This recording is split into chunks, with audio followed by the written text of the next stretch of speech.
சர்வதேச விமான நிலையம் அமைப்பதற்கு பணிகள் தொடக்கம். சர்வதேச விமான நிலையம் அமைப்பதற்காக உகந்த இடத்தை தேர்ந்தெடுக்கும் பணிகள் தொடக்கம்.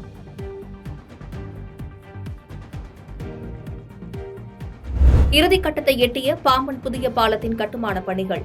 அக்டோபர் 1ஆம் தேதி முதல் புதிய பாம்பன் பாலத்தின் ரயில் சேவை தொடங்கவிருப்பதாக தகவல்.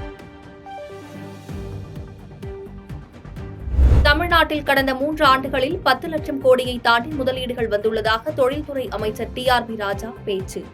32 லட்சம் நபர்களுக்கு முதலமைச்சர் வேலை வாய்ப்புகளை உருவாக்கியுள்ளதாகவும் பேட்டி. பொறுத்தளவுக்கு எவ்வளவு முன்னேற்றம் அடைஞ்சிருக்கு, குறிப்பாக தமிழகத்தில் முதலீடுகள் எவ்வளவு தற்போது நடந்தது இல்லாமல் ஓவராலா இதுவரை எவ்வளவு முதலீடுகள்? ஆமாம், இப்போ திராவிட நாயகன் தமிழ்நாடு முதலமைச்சர் அவர்களின் ஆட்சி பொறுப்பு ஏற்ற பிறகு இந்த ஒரு 3 ஆண்டுகளில் மட்டும் இப்போ சமீபத்திய முதலீடுகள் எல்லாம் சேர்த்து பார்த்தீங்கன்னா 10 லட்சம் கோடி ரூபாயை தாண்டி முதலீடுகள் இந்த தமிழ்நாட்டுக்கு வந்து சேர்ந்திருக்கின்றன. முதல்வரின் அமெரிக்க சுற்றுப்பயணத்தில் 3 அல்லது 4 தொழில் நிறுவனங்களுடன் புரிந்துணர்வு ஒப்பந்தம் கையெழுத்தாக வாய்ப்பு.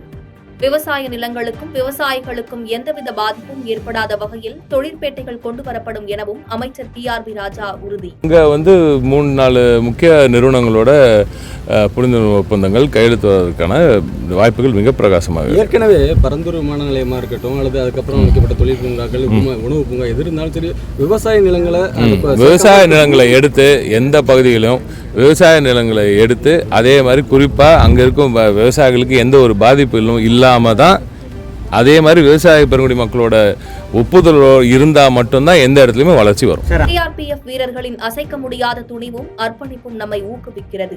எதிர்க்கட்சித் தலைவர் ராகுல் காந்தி எக்ஸ் வலைதளத்தில் பதிவு.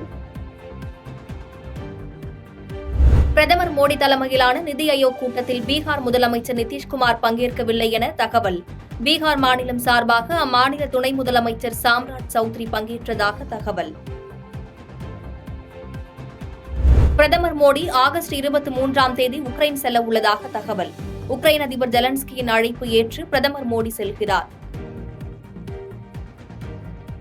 அமெரிக்க அதிபர் தேர்தலில் ஜனநாயக கட்சி வேட்பாளராக களம் காண்கிறார் கமலா ஹாரிஸ். தேர்தலில் போட்டியிடுவது தொடர்பான கோப்புகளில் கையெழுத்திட்டதாக அதிகாரப்பூர்வ அறிவிப்பு. பாரிஸ் ஒலிம்பிக் 10 மீட்டர் துப்பாக்கிச் சுடுதல் பிரிவில் இந்திய கலப்பு இரட்டையர் வெளியேற்றம்.